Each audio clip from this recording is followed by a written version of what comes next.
नमस्ते साथियों। चुनाव में जैसे हम लोगों को भी दौड़ धूप रहती है, मीडिया के साथियों को भी बहुत परिश्रम करना पड़ता है, रात दिन दौड़ना पड़ता है, अलग अलग लोकेशन को कवर करना पड़ता है। तो आप लोगों ने भी बहुत कष्ट उठाया है। मैं आशा करता हूं कि मीडिया जगत के सभी साथियों का स्वास्थ्य अच्छा रहा होगा और पिछले एक आध सप्ताह का जो विराम मिला है उसके कारण भी अब आप फ्रेश होकर के फिर से मैदान में आए होंगे। तो 18वीं लोकसभा, और वैसे भी हमारे यहाँ व्यक्ति के जीवन में 18वीं इसका बड़ा महत्व होता है। एक नए कालखंड में प्रवेश करता है, टीनेज समाप्त करके। ये 18वीं लोकसभा एक प्रकार से नई ऊर्जा, युवा ऊर्जा और कुछ कर गुजरने के इरादे वाली ये लोकसभा है और आजादी का अमृत महोत्सव के बाद का ये पहला चुनाव है। और एक प्रकार से ये वो 25 वर्ष हैं जो हमारे अमृतकाल के 25 वर्ष है और जो 2047 देश जब आजादी की शताब्दी मनाता होगा, एक प्रकार से उन सपनों को साकार करने का एक बहुत महत्वपूर्ण पड़ाव ये 18वीं लोकसभा है। साथियों, एनडीए सरकार को तीसरी बार देश की सेवा करने का देशवासियों ने आदेश दिया है, अवसर दिया है। मैं देशवासियों का फिर से एक बार ये अवसर देने के लिए हृदय से आभार व्यक्त करता हूं और मैं देशवासियों को विश्वास देता हूं कि पिछले 2 टर्म में जिस गति से देश आगे बढ़ा है, समाज के हर क्षेत्र में परिवर्तन साफ साफ नजर आ रहा है। 25 करोड़ लोगों का गरीबी से बाहर आना, ये अपने आप में हर भारतीय के लिए बड़ा गर्व का विषय है। और मैं देशवासियों को विश्वास दिलाता हूं कि 18वीं लोकसभा में भी, हमारे 5 साल के कार्यकाल में भी, हम उसी गति के साथ, उतने ही समर्पण भाव से देश की आशा आकांक्षाओं को पूर्ण करने में कोई कमी नहीं रखेंगे। आज सुबह एनडीए की मीटिंग हुई थी। एनडीए के सभी साथियों ने मुझे फिर से एक बार इस दायित्व के लिए पसंद किया है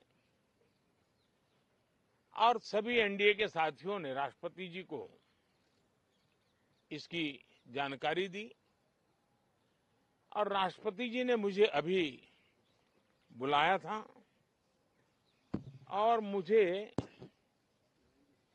प्रधानमंत्री डेजिग्नेटेड के रूप में काम करने एक नियुक्ति दी है और मुझे शपथ समारोह के लिए और मंत्रिपरिषद के सदस्यों के सूची के लिए उन्होंने सूचित किया है।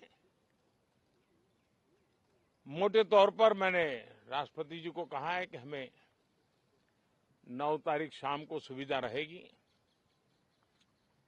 अब बाकी डिटेल तो राष्ट्रपति भवन वर्कआउट करेगा और हम तब तक मंत्रिपरिषद की सूची राष्ट्रपति जी को सुपुर्द करेंगे। उसके बाद शपथ समारोह होगा। साथियों, सरकार एनडीए की एक प्रकार से एनडीए 1, एनडीए 2 और एनडीए 3 ये एक निरंतरता है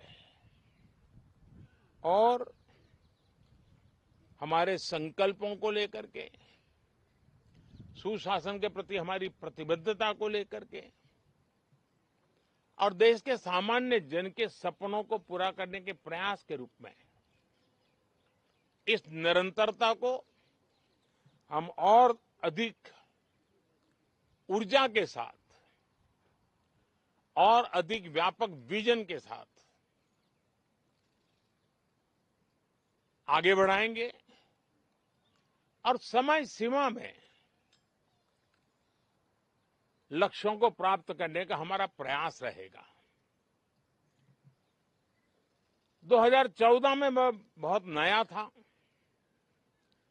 मुझे अब एक लंबे समय तक इस कार्य का अनुभव मिला है, हमारी टीम को अनुभव मिला है और इसलिए हमारे लिए अब तुरंत ही काम को आगे बढ़ाना बहुत ही सरल रहने वाला है और इस अनुभव का लाभ भी देश की सेवा करने में मिलने वाला है। इन 10 साल के कार्यकाल के दरमियान भारत की वैश्विक जो छवि बनी है, दुनिया के लिए एक विश्व बंधु के रूप में भारत उभरा है, इसका मैक्सिमम एडवांटेज अब शुरू हो रहा है और मुझे पक्का विश्वास है ये 5 वर्ष वैश्विक परिवेश में भी भारत के लिए बहुत उपयोगी होने वाले हैं। दुनिया अनेक संकटों से गुजर रही है, अनेक तनावों से गुजर रही है, अनेक आपदाओं से गुजर रही है। ऐसी विकट परिस्थिति दुनिया ने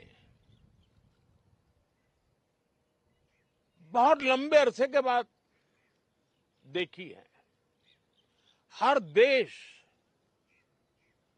इन सारी समस्याओं के बीच अपने आप को बचाए रखना, बढ़ाते रहना,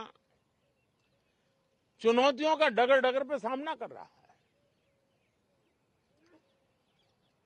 हम भारत वाले लोग, हम भारतवासी खुद नसीब हैं कि इतने बड़े संकटों के बावजूद भी हम आज विश्व की सबसे तेज गति से बढ़ने वाली इकोनॉमी के रूप में जाने गए हैं। ग्रोथ के विषय में भी दुनिया में हमारी वाहवाही हो रही है। अब एक स्टेबल गवर्नमेंट मिलने के कारण और परिचित व्यवस्था और नेतृत्व मिलने के कारण दुनिया का भारत के प्रति रुझान, भारत के प्रति उनका आना बहुत तेज गति से होने वाला है और मुझे विश्वास है कि देश के सभी राज्यों को इसका लाभ मिलेगा। देश की युवा पीढ़ी को सबसे ज्यादा लाभ मिलेगा।